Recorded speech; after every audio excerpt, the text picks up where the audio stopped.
नमस्कार प्यारे विद्यार्थियों, क्या हाल है। आशा करता हूँ कि खुश होंगे, मस्त होंगे, बढ़िया होंगे। दोस्तों देखिए, हमने पिछले लेक्चर में आपका वेणेश्वर धाम देख लिया था, मानगढ़ धाम देख लिया था, ठीक है, यानी कि मोतीलाल तेजावर हमने देख लिया था और गोविंदगिरी भी देख लिया था। अपना जो राजस्थान के जनजातीय जो आंदोलन चल रहा था उसमें आज चर्चा करते हैं आगे मीणा आंदोलन के बारे में। किसके बारे में? मीणा आंदोलन के बारे में देखें, जो जनजातीय आंदोलन चल रहा था उनके बारे में। तो देखिए पहले विद्यार्थी, मीणा आंदोलन में क्या हुआ था।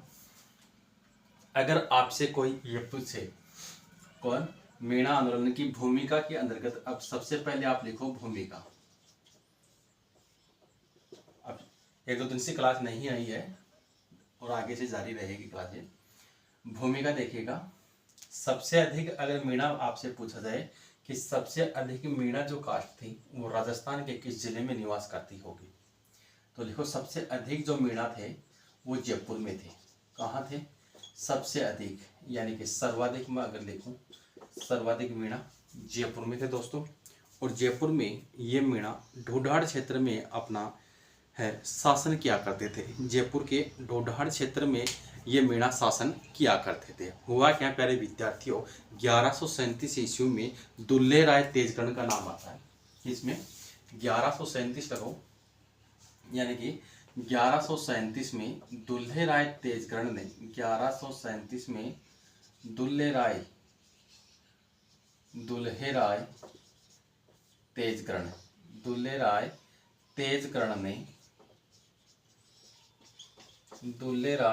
तेजगढ़ ने इन जयपुर वाले जो ढूढ़ाड़ क्षेत्र में, ये सर्वाधिक कहाँ रहते थे, तो ढूढ़ाड़ क्षेत्र में,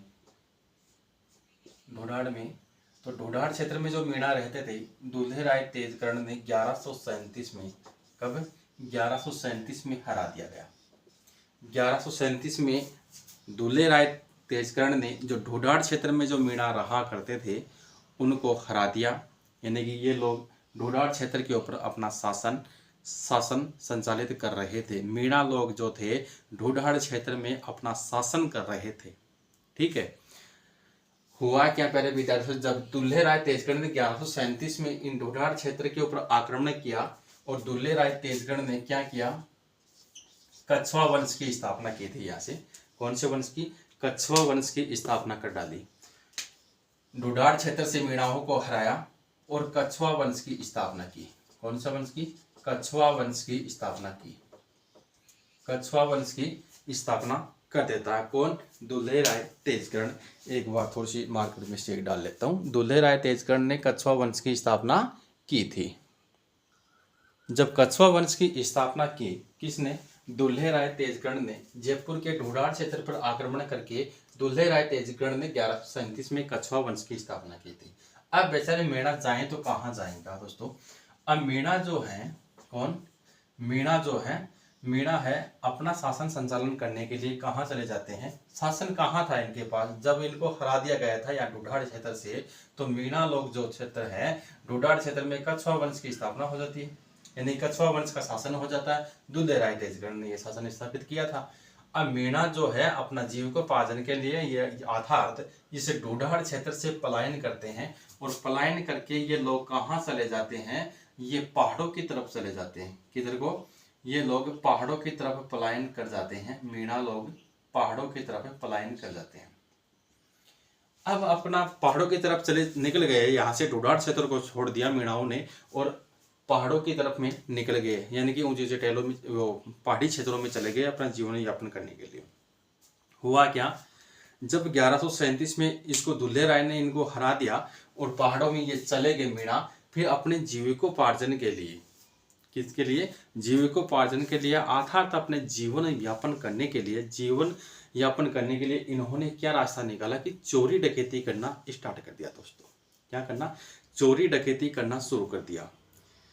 जब चोरी डकैती इन्होंने करना शुरू कर दिया, किसने? मीणाओं ने, फिर क्या हुआ, ईस्ट इंडिया कंपनी ने 1854 ईस्वी में, ईस्ट इंडिया कंपनी ने 1854 ईस्वी में इन मीणाओं के ऊपर कार्रवाई करने के लिए, अर्थात इनके ऊपर रोक लगाने के लिए खेराड़ एक तो आता है खेरवाड़ा उदयपुर में, लेकिन खेराड़ टोंक में पड़ता है अपने राजस्थान के। तो खेराड़ क्षेत्र में देवली टोंक रियासत की स्थापना की थी 1854 में। तो लिखो देवली टोंक की स्थापना ईस्ट इंडिया कंपनी ने अर्थात अंग्रेजों ने, मैं EIC लिख रहा हूँ शॉर्ट में, इसने 1854 में देवली छावनी की स्थापना की। कौन सी छावनी की? देवली छावनी की स्थापना की। और ये देवली कहाँ पड़ता है? सबको पता आपको टोंक में पड़ता है दोस्तों, याद रखोगे देवली छावनी की। ये देवली छावनी क्यों बनाई गई थी? मीणाओं के ऊपर पाबंदी लगाने के लिए, कि मीणा लोग जो हैं ये चोरी ना करे, इसलिए ये देवली छावनी बनाई गई थी। ओके, आगे देखिएगा। एक डेट आती है 1924 की डेट। कौन सी? 1924 में क्या हुआ था प्यारे विद्यार्थियों? जब 1854 में देवली में छावनी बनाई गई, मीणाओं पर पाबंदी लगाई गई थी। उसके बाद में 1924 में क्या होता है? 1924 में आपराधिक अधिनियम बनता है मीणाओं के ऊपर। आपराधिक अधिनियम मैं कहूं, कौन सा? आपराधिक अधिनियम यानी कि एक्ट, अर्थात क्रिमिनल ट्रायल्स एक्ट। इसको दूसरा नाम क्या है इसका? Criminal trials act, criminal trial act, criminal trials act. ये होता है 1924 का क्रिमिनल ट्रायल्स एक्ट या आपराधिक अधिनियम। प्यारे विद्यार्थियों, क्या हुआ कि 1924 का ये जो अधिनियम था, आपराधिक अधिनियम, इस अधिनियम के तहत क्या प्रावधान निकला? इस अधिनियम ने ये घोषित किया कि जो मीणा वर्ग है, मीणाओं को अपराधी जाति घोषित किया था। आपराधिक जाति, मीणाओं को आपराधिक जाति घोषित किया, कि जनजाति घोषित किया है कि ये जो मीणा है, मीणाओं को क्या किया? अपराधी जनजाति घोषित कर दिया था। क्रिमिनल ट्रायल्स एक्ट 1924 का है, याद रखोगे। आपसे प्रश्न क्या पूछता है अगला, कि अपराधी मीणाओं के लिए आपराधिक अधिनियम अर्थात क्रिमिनल ट्रायल्स एक्ट कब आया? तो 1924 का। पाबंदी कब लगी? 1824 में। किस छावनी के तहत लगी? तो देवली छावनी के तहत। मीणाओं में कछवा वंश की स्थापना किसने की थी? दुल्ले राय तेजकरण ने। कब की? 1137 में की थी। सबसे अधिक मीणा है वो कहाँ रहते थे? तो ढूढ़ाड़ क्षेत्र में रहा करते थे। ढूढ़ाड़ जयपुर में पड़ता है दोस्तों, याद रखेंगे। ठीक है। आपराधिक जनजाति अधिनियम मीणाओं के ऊपर, इन्होंने मीणाओं को अपराधी कहा कि ये लोग अपराधी हैं। इसके बाद में क्या किया दोस्तों? ईस्ट इंडिया कंपनी ने इनके ऊपर कड़े प्रावधान रखे। वो कड़े प्रावधान याद रखोगे, वो कौन कौन से हैं बिल्कुल ध्यान में रखने हैं, और अपने शॉर्ट्स नोट्स में भी उनको डाल लेना है दोस्तों। क्या थे वो प्रावधान, क्या है वो देखिएगा।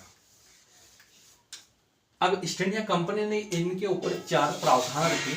तो लिखो आगे, प्रावधान। प्रावधान क्या थे इनके? कि जो ये मीणा लोग जो थे, कि ढूढ़ाड़ क्षेत्र में शासन कर रहे थे। फिर कछवा वंश की स्थापना होती है। दुल्ले राय 1137 में इनको हराता है। ये पहाड़ों की तरफ चले जाते हैं, यानी पहाड़ी क्षेत्रों में चले गए, अपने जीविकोपार्जन के लिए चोरी डकैती करने लगे। 1854 में इनके ऊपर रोक के लिए देवली छावनी बनती है, और 1924 में आपराधिक यानी कि क्रिमिनल ट्रायल्स एक्ट आता है, और उसने इनको अपराधी जनजाति घोषित किया। अपराधी जनजाति घोषित करने के पश्चात ईस्ट इंडिया कंपनी ने इनके ऊपर जो कड़े प्रावधान रखे थे, वो कौन कौन से प्रावधान है दोस्तों? वो प्रावधान है, वो सम्मिलित करो प्रश्न में अक्सर पूछा जाता है, चाहे आपकी RS प्री हो, चाहे सेकंड ग्रेड हो, फर्स्ट ग्रेड हो, कोई भी एग्जाम हो दोस्तों, उसमें अक्सर एग्जाम में सम्मिलित करने वालों के कथन A और B में वो प्रश्न फंसा ही देते हैं, और हम भी फंसा देंगे दोस्तों। आप करके आते हो या नहीं आते हो, मैं आपको अच्छी तरह से समझा दूंगा। देखिएगा, सबसे पहला प्रावधान ये रखा गया था कि मीणा जो लोग हैं, अपने जो नजदीकी जो थाना है, कौन सा? नजदीकी थाने के अंतर्गत उनको पंजीकरण करवाना होगा। तो नंबर 1 प्रावधान लिखो, पंजीकरण करवाना। वैसे शॉर्ट्स में लिख दो, डायरेक्ट शॉर्ट्स में लिखो कि नजदीकी थाने में पंजीकरण करवाना। ओके। दूसरा प्रावधान उनका ये रहा कि मीणा लोग अगर बसते हैं, कहीं भी अपनी बसावट करते हैं, यानी कि बसावट करते हैं, कहीं भी अगर बसेंगे तो अंग्रेजों से उनको अनुमति परमिशन लेना होगा।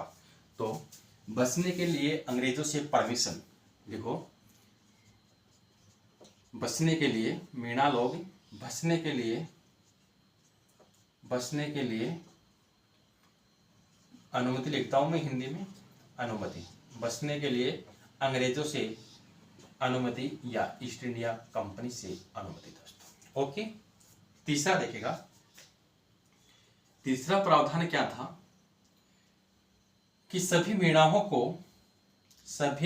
के जो थाना, जो नजदीकी जो थाना है, इस थाने के अंतर्गत उनके पंजीकरण के साथ साथ में अंगूठे के निशान अर्थात अंगुलियों के निशान लिए जाएंगे।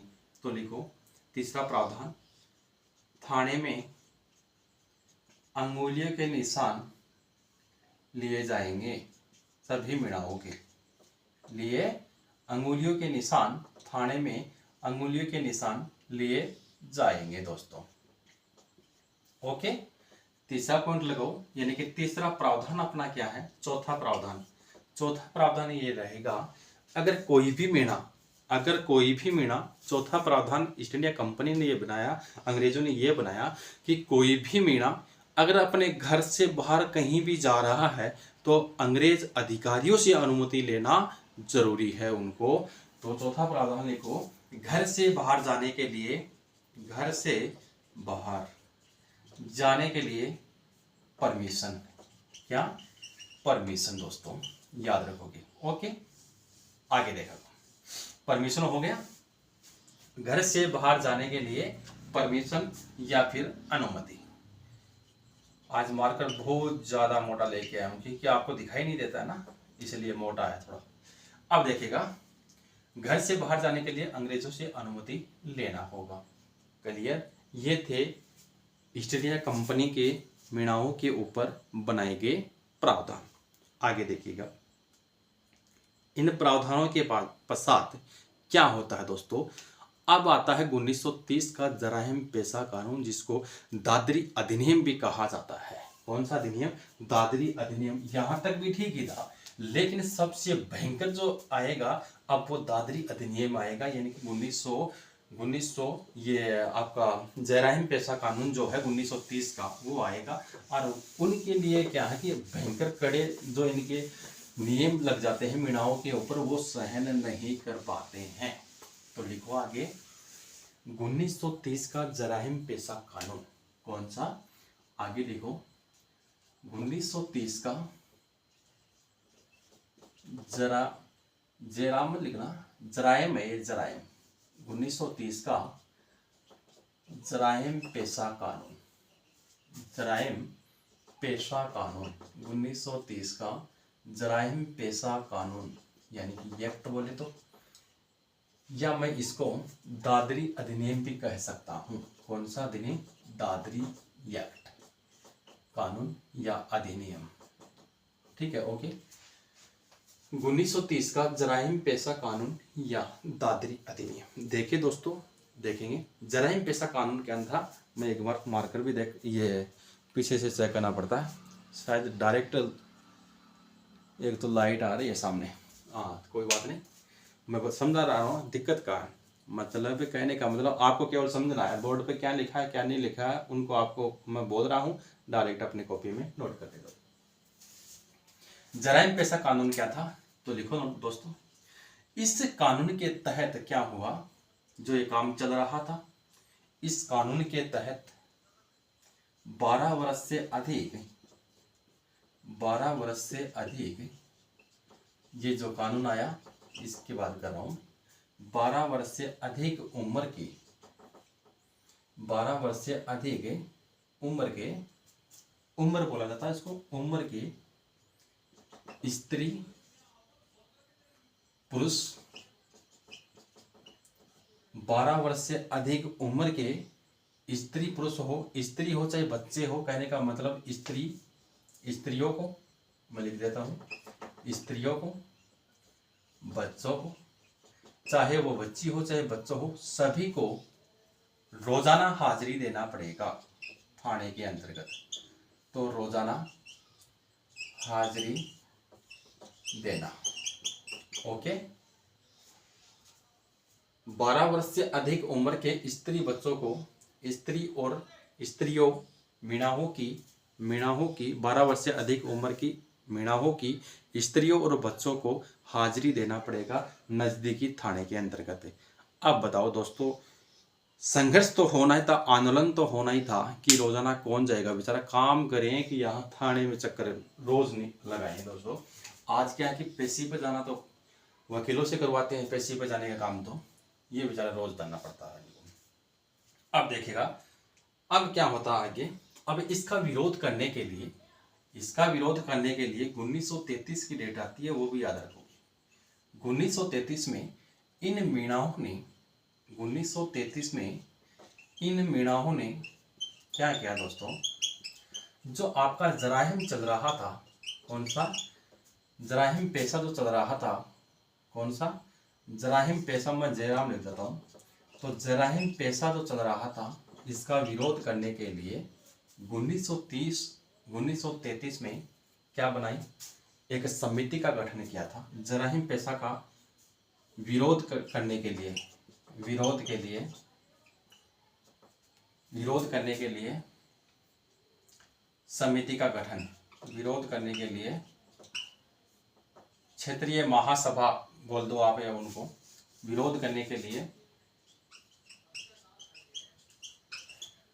पहले जयपुर लगा दो, जयपुर में हुई थी, तो जयपुर क्षेत्रीय महासभा का गठन किया गया, जयपुर क्षेत्रीय महासभा का गठन। ओके, जयपुर क्षेत्रीय महासभा का गठन कब हुआ, 1933 में। ओके, देखिएगा फिर से समझा रहा हूं, जराहिम पेशा कानून 1930 में आया पहले विद्यार्थियों। कब आया, जराहिम पेशा कानून 1930 में आया। इसे दादरी एक्ट भी कहा जाता है, कौन सा, यानी कि दादरी अधिनियम भी कहा जाता है। 1930 का जराहिम पेशा कानून दादरी अधिनियम कहा जाता है। इसके अंतर्गत ये प्रावधान किया गया प्यारे विद्यार्थियों कि 12 वर्ष से अधिक उम्र के, चाहे वह स्त्री हो, चाहे वह बच्चा हो, चाहे वह बच्ची हो, सभी को अपने नजदीकी थाने के अंतर्गत रोजाना हस्ताक्षर करके आने पड़ेंगे, सुबह 8 बजे से पहले या शाम तक कभी भी, लेकिन डेली करना पड़ेगा ये। इससे ये अनुमान लगाया जा सकता है कि ये लोग चोरी कहीं करने के लिए नहीं गए हैं, क्योंकि आज उनके सिग्नेचर हुए हैं यहाँ, तो नजदीकी थाने में उनके हस्ताक्षर हुआ करते थे। रोजाना हो गया क्लियर। 1933 ईस्वी में इन मीणाहों ने विरोध स्वरूप एक प्रदर्शन किया, अर्थात 1933 में इन मीणाहों ने विरोध किया, तो जयराम पेशा कानून का विरोध किया और जयपुर क्षेत्रीय महासभा का गठन किया। अगर आपका प्रश्न यहाँ से बनता है कि जराहिम पेशा कानून कब आया, तो 1930 में आया। दादरी अधिनियम अगला पूछे कि दादरी अधिनियम कब आया, तो 1930 में आया। 12 वर्ष से अधिक उम्र का अगर पूछा जाए तो 1930 का जराहिम पेशा कानून। फिर अगर मैं बात करूं 1933 में जब इनका विरोध स्वरूप कब किया गया था, जराहिम का विरोध कब किया गया, तो 1933 में किया गया। और कौन सी सभा का गठन किया गया था, कौन सी महासभा का गठन किया गया था, तो क्षेत्रीय महासभा का गठन याद रखोगे कब किया गया है, जयपुर क्षेत्रीय महासभा का गठन 1933 में हुआ था। ओके, क्लियर था। देखिएगा अब क्या हुआ विद्यार्थियों, आगे ये होता है, ये तो हो गया आपका जराहिम पेशा कानून। कौन सा पेशा, जराहिम पेशा कानून 1930 का। फिर 1933 की हमने बात की। अब 1933 की बात करने के पश्चात दोस्तों कैमरा देखता हूं, 1933 के बाद में आगे क्या। ओके, अब देखिएगा इसके बाद में जो आता है वो ये आता है आपका वरहद मीणा सम्मेलन। तो आगे लिखो, हेडिंग लगाओ और लिखो वरहद, कौन सा, वरहद मीणा सम्मेलन। ये मोस्ट है दोस्तों, वरहद मीणा सम्मेलन। कई बार प्रश्न यहाँ से बना है। वरहद मीणा सम्मेलन कब आया, वरहद मीणा सम्मेलन देखो, इस सम्मेलन के अंतर्गत, वरहद मीणा सम्मेलन में एक बार लिखते जाओ आप, मैं लिखा लेता हूँ। इस सम्मेलन के अंतर्गत ये नीम का थाना के अंतर्गत हुआ था और अप्रैल 1944 में आया। तो लिखो वृहद मीणा सम्मेलन कब हुआ? अप्रैल 1944 में। ये लिख देता हूँ मैं, अप्रैल 1944 में। क्लियर। स्थान अगर आपसे पूछे कहाँ हुआ था, तो स्थान देखो दोस्तों, स्थान नीम का थाना। उस वक्त नीम का थाना सीकर में पड़ता था, लेकिन आज का नीम का थाना अलग से जिला है। तो नीम का थाना में, स्थान नीम का थाना में है। वृहद मीणा सम्मेलन 1944 में नीम का थाना में हुआ। ओके। अगर आपसे अध्यक्षता पूछे कि इसकी अध्यक्षता किसने की थी, वृहद मीणा सम्मेलन की अध्यक्षता किसने की थी, तो लिखो मुनि मगन सागर। कौन? मुनि मगन सागर। ये जो मुनि मगन सागर है दोस्तों, ये मीणा पुराण के लेखक हैं। इसके मीणा पुराण के लेखक कौन? जैन मुनि मगन सागर। कौन है? मुनि मगन सागर मीणा पुराण के लेखक हैं दोस्तों। क्लियर। आगे देखोगे। अब इस वृहद मीणा सम्मेलन के तहत, ये जो वृहद मीणा सम्मेलन है, इस वृहद मीणा सम्मेलन के अंतर्गत है। तो इस सम्मेलन में आगे लिखो, इस सम्मेलन में एक समिति का गठन हुआ। इस सम्मेलन में लिख के जाओ, मैं लिखा रहा हूं, कौन सा? वृहद मीणा सम्मेलन। इस सम्मेलन में जयपुर, इस सम्मेलन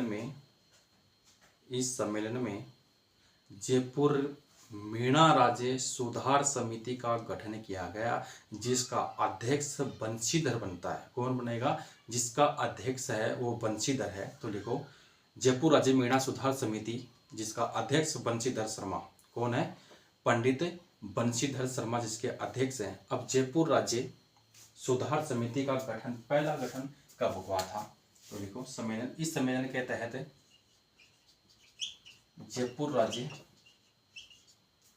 सुधार समिति, ठीक है, नहीं लिखता तो मैं बोल भी दिया और लिख भी देता हूँ।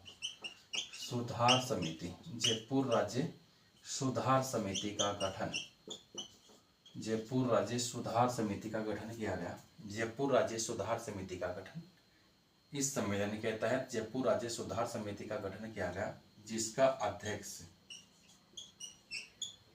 कौन बनता है, तो पंडित बंशीधर शर्मा। कौन है? पंडित बंशीधर शर्मा इसके अध्यक्ष थे। जयपुर राज्य, फिर लिखो नीचे, जयपुर राज्य सुधार समिति, जयपुर राज्य सुधार समिति का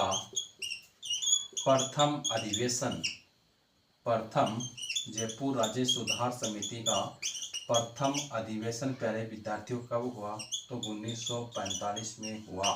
कब हुआ? 1945 में हुआ। फिर से देखोगे एक बार, वृहद मीणा सम्मेलन की हमने बात की, अप्रैल 1944 में हुआ। ठीक है, कब हुआ? अप्रैल 1944 में वृहद मीणा सम्मेलन का गठन किया गया। स्थान नीम का थाना में हुआ। ठीक है, अध्यक्षता मुनि मगन सागर ने की थी। ये मीणा पुराण के लेखक थे। इस सम्मेलन के तहत जयपुर राज्य सुधार समिति का गठन किया गया, जिसका अध्यक्ष है वो बंशीधर शर्मा था। कौन था? बंशीधर शर्मा था। जयपुर राज्य सुधार समिति का प्रथम अधिवेशन 1945 में हुआ। कई बार प्रश्न पूछा है कि जयपुर राज्य सुधार समिति का प्रथम अधिवेशन कब हुआ, तो 1945 में हुआ था। याद रखोगे विद्यार्थियों। अब आगे क्या होता है दोस्तों, जो ये वृहद मीणा सम्मेलन है अपना, कौन सा वृहद मीणा सम्मेलन है, इस अधिवेशन से कब हुआ? अप्रैल 1944 को जो ये अपना वृहद मीणा सम्मेलन हुआ था, अप्रैल 1944 को। इस अधिवेशन से, इससे तो लिखो आगे, इस अधिवेशन से मीणा नेता, इस अधिवेशन से, कौन सा अधिवेशन? वृहद मीणा सम्मेलन। इस अधिवेशन से मीणा नेता ठक्कर बप्पा का नाम आता है, एक ठक्कर बप्पा। तो मीणा नेता ठक्कर बप्पा, मीणा नेता ठक्कर बप्पा ने, मीणा नेता था या ठक्कर बप्पा? मीणा नेता ठक्कर बप्पा ने जयपुर के तत्कालीन प्रधानमंत्री मिर्जा इस्माइल का नाम आएगा, याद रखोगे कि उस समय मीणा आंदोलन के तहत या वरहद मीणा सम्मेलन के तहत जयपुर का तत्कालीन प्रधानमंत्री कौन था? तो मिर्जा इस्माइल को, कौन था? मिर्जा इस्माइल था। मिर्जा इस्माइल को एक पत्र लिखा, किसने? मीणा नेता ठक्कर बप्पा ने मिर्जा इस्माइल को पत्र लिखा कि आप जराहिम को समाप्त करो। किसको समाप्त करो? जराहिम को समाप्त करने के लिए एक पत्र लिखा था। ओके, आगे देखिएगा। तो मिर्जा इस्माइल ने जराइम को समाप्त करने के लिए ठक्कर बप्पा ने एक पत्र लिखा था। मिर्जा इस्माइल जो तत्कालीन क्या था? प्राइम मिनिस्टर था, यानी कि प्रधानमंत्री था। मिर्जा इस्माइल ने इस पत्र को पढ़ा जिसने ठक्कर बप्पा को लिखा था। इस पत्र को पढ़ करके जराइम पेशा कानून से, किससे?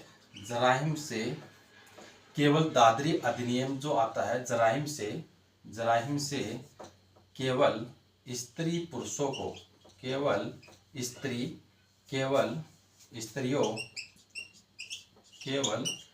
स्त्रियों व सभी बच्चों को फ्री कर देता है कि आप जा सकते हो। कौन? मिर्जा इस्माइल जो जयपुर का तत्कालीन प्रधानमंत्री था, जराइम से केवल स्त्रियों और बच्चों को बाहर कर देता है कि आपको रोजाना हस्ताक्षर नहीं करने पड़ेंगे। जो 12 वर्षीय उम्र के जो जोड़े गए थे दादरी अधिनियम के तहत, ये जराइम पेशा कानून के अंतर्गत 12 वर्ष से अधिक की उम्र के जो स्त्री थे, बच्चे थे, उनको मिर्जा इस्माइल ने इस कानून से बाहर कर दिया दोस्तों। तो बाहर करने के पश्चात अब आगे क्या होता है? स्त्रियों और बच्चों को तो बाहर कर दिया दोस्तों। अब आगे आएगा आपका बागावत सम्मेलन। कौन सा सम्मेलन? वरहद सम्मेलन अपना यहाँ पर समाप्त हो जाता है और अगला सम्मेलन जो आएगा वो आएगा बागावत सम्मेलन। अब देखिए दोस्तों, एक नोट और लगवा देता हूँ, तो नोट लगाओ और लिखो। इस सम्मेलन के तहत, कौन सा सम्मेलन? जराइम पेशा कानून के बाद में जो ये वरहद सम्मेलन था, मिर्जा इस्माइल ने पत्र पढ़ा, ठक्कर बप्पा ने पत्र लिखा था, उसके दौरान ही कभी 3 जून 1946 को, 3 जून 1946 को दादरी अधिनियम है वो समाप्त हो जाता है। कब? दादरी अधिनियम 3 जून 1946 को समाप्त हो जाता है। क्योंकि ये याद रखोगे दोस्तों नोट में, क्योंकि स्त्रियों और बच्चों को इसी अधिनियम के तहत पेशा में यानी कि जराइम में जोड़ा गया था।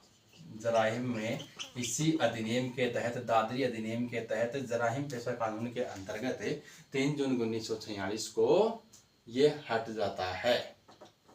अब कौन सा अधिनियम? आपका दादरी अधिनियम जो है वो समाप्त हो जाता है, क्योंकि स्त्री और बच्चों को जराइम पेशा कानून के अंतर्गत इसी अधिनियम के तहत जोड़ा गया था। जब 3 जून 1946 को स्त्रियों और बच्चों को मिर्जा इस्माइल ने जब फ्री किया था, यहाँ से जराइम से निकाला था, तो तुरंत ही आपका दादरी अधिनियम है वो समाप्त हो जाता है दोस्तों। इसके बाद में अब लिखेंगे हम बागावत सम्मेलन। कौन सा सम्मेलन? बागावत सम्मेलन। तो देखिए, अब देखिए बागावत सम्मेलन जो है, इनकी डेट लिखो। बागावत सम्मेलन जो वो पहले वाला जो दादरी अधिनियम है वो 3 जुलाई करना है, उसमें जून नहीं है, वो 3 जुलाई 1946 को समाप्त हुआ था दादरी। ठीक है, अब देखो आगे लिखो बागावत सम्मेलन। बागावत सम्मेलन, बागावत सम्मेलन दोस्तों बहुत इंपॉर्टेंट है ये सम्मेलन। 28 जून 1946 को बागावत सम्मेलन होता है। शायद मैं धीरे बढ़ा रहा होगा, लेकिन आपको समझ में आना चाहिए, नहीं तो मैं आपको 10 मिनट में लेक्चर पूरा हटा सकता था। बागावत सम्मेलन जो है दोस्तों, बागावत सम्मेलन क्या था, इनको देखिए जरा गौर से। बागावत सम्मेलन ये था जब ये जराइम से केवल स्त्री पुरुषों को, मिर्जा इस्माइल जो प्रधानमंत्री था जयपुर का, उसने जराइम से केवल स्त्रियों को और बच्चों को ही इसने इस अधिनियम से, पेशा से, जराइम से बाहर किया था, यानी कि इस अधिनियम से छुटकारा पाया था उन्होंने। लेकिन अब आगे होता है बगावत अधिनियम। अब तो पुरुष तो बच ही गए ना, केवल स्त्री और बच्चों को ही रिहा किया था किसके जराइम के तहत। अब बगावत सम्मेलन जो आपका 28 जून 1946 को होता है, इस बगावत सम्मेलन के तहत क्या होता है, जो चौकीदार मीणा जो थे, कौन से मीणा, आपके चौकीदार मीणा, तो लिखो बगावत सम्मेलन और चौकीदार मीणा। बगावत सम्मेलन के तहत चौकीदार मीणाओं ने चौकीदारी से इस्तीफा दे दिया। बगावत सम्मेलन के तहत 28 जून 1946 को चौकीदार मीणाओं ने अपनी चौकीदारी से क्या दे दिया दोस्तों, इस्तीफा दे दिया कि हम है वो कंपनी की क्या नहीं करेंगे, अब चौकीदारी नहीं करेंगे, रियासत की हम चौकीदारी नहीं करेंगे। तो क्या क्या चौकीदार मीणाओं ने चौकीदारी से इस्तीफा दे दिया। ओके, अब इस्तीफा दे दिया तो आगे क्या रोल होता है दोस्तों, रियासत ने इन मीणाओं को चौकीदारी के बदले, इनके बदले, आगे लिखते जाओ, चौकीदारी के बदले इन मीणाओं को जो जमीन दे रखी थी, कौन सी जमीन, जो जमीन दे रखी थी, ठीक है, उसको, जो जमीन दे रखी थी उस जमीन को, यानी कि उसको वापस हड़प लिया गया या जब्त कर ली गई थी। ओके, वापस जब्त कर ली गई थी। ओके, कौन से, चौकीदार मीणाओं ने बगावत सम्मेलन 28 जून 1946 को होता है।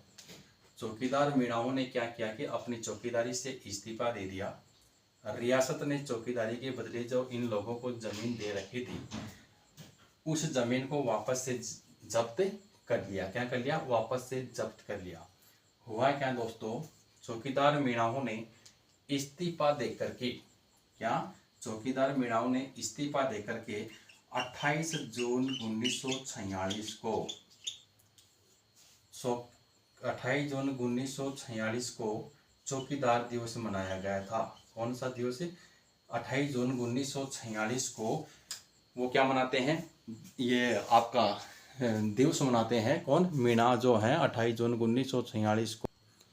अब इन मीणाओं ने क्या किया कि 28 जून 1946 को ही, कब, 28 जून 1946 को जब चौकीदारी से मुक्त हुए थे, कहने का मतलब इस्तीफा दिया था, यानी कि चौकीदारी से मुक्त हुए थे, तो 28 जून 1946 को चौकीदार मीणाओं ने मुक्ति दिवस मनाया। ये याद रखोगे, इम्पोर्टेंट है। वैसे तो बहुत ज़्यादा रामायण है, लेकिन मैं आपको मुख्य बातें बता रहा हूँ। 28 जून 1946 को मुक्ति दिवस मनाया गया था चौकीदार मीणाओं के द्वारा। ओके, अब देखिएगा दोस्तों, अब आएगा आपका, क्योंकि जब इसकी जमीन जब्त कर ली गई थी, अब ये जमीन वापस लेना चाहेंगे ये मीणा, कौन, चौकीदार मीणा जो है, ये जमीन अपने वापस लेना चाहेंगे, इसी अधिनियम के तहत नहीं। अब आगे आएगा आपका कौन सा, जयपुर राज्य लिखो, कौन सा अधिनियम, तो लिखो आगे, जयपुर प्रदर्शन। कौन सा होता है, जयपुर प्रदर्शन। आगे लिखो, हेडिंग लगाओ और लिखो जयपुर प्रदर्शन।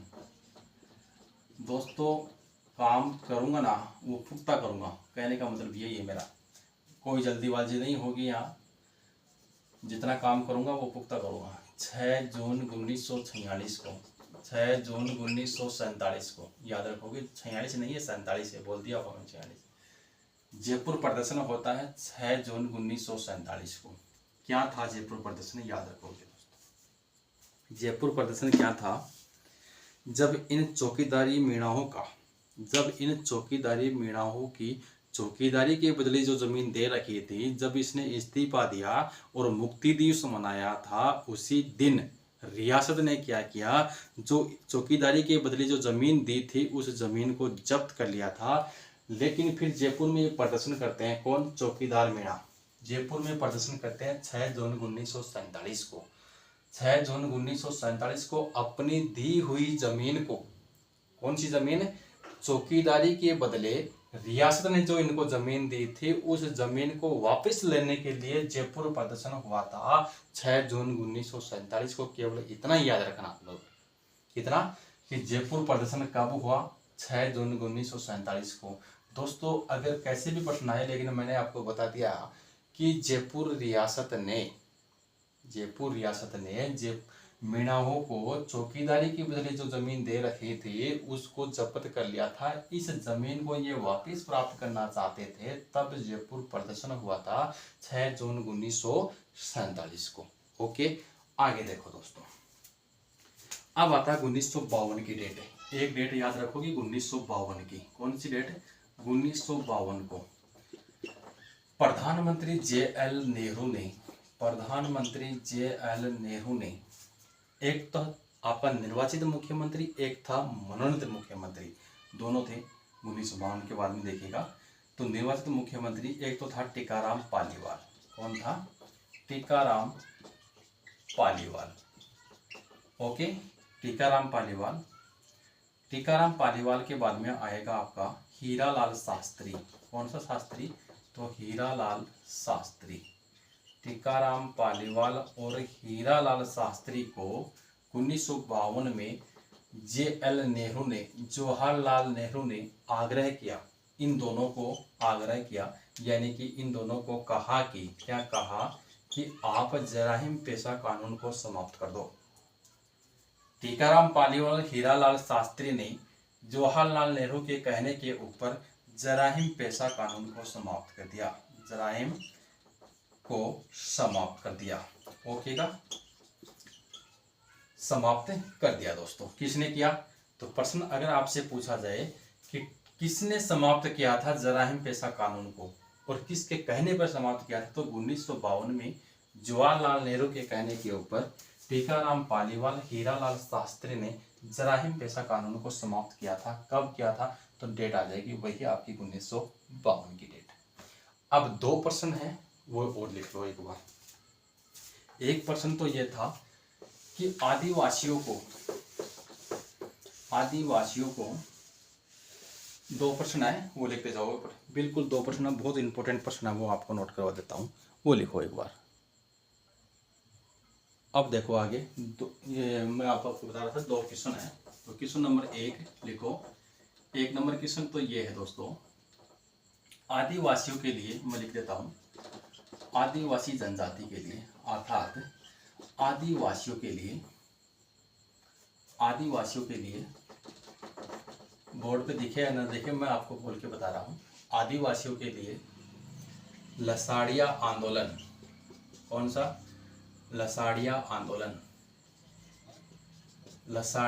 आंदोलन किसने चलाया? आदिवासियों के लिए किसने चलाया दोस्तों? संत मावजी ने चलाया था। किसने? आदिवासियों के लिए लसाड़िया आंदोलन है। लसाड़िया आंदोलन से किसने अवगत करवाया? तो आपका संत मावजी का नाम आएगा। दोस्तों ये संत मावजी कौन था? ये वेणेश्वर धाम डूंगरपुर का संस्थापक था।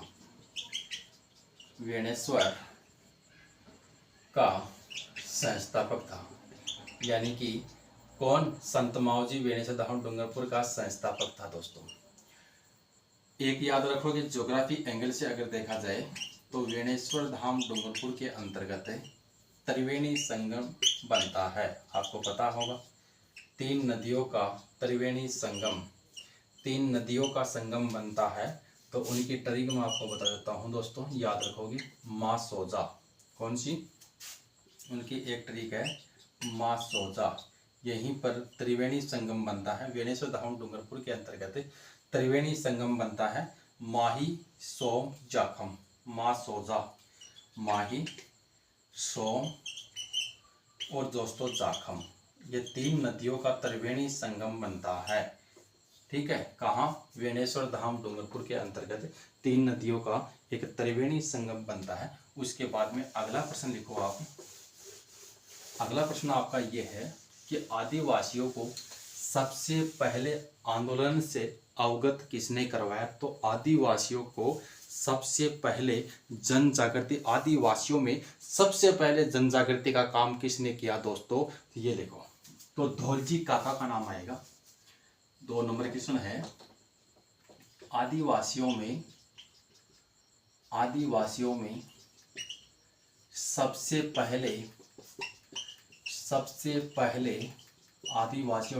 पहले जन जागृति का, जिसका आदिवासियों में सबसे पहले जन जागृति का काम है, किसने शुरू किया? जन जागृति का काम किसने शुरू किया था? तो याद रखोगे दोस्तों, किसने?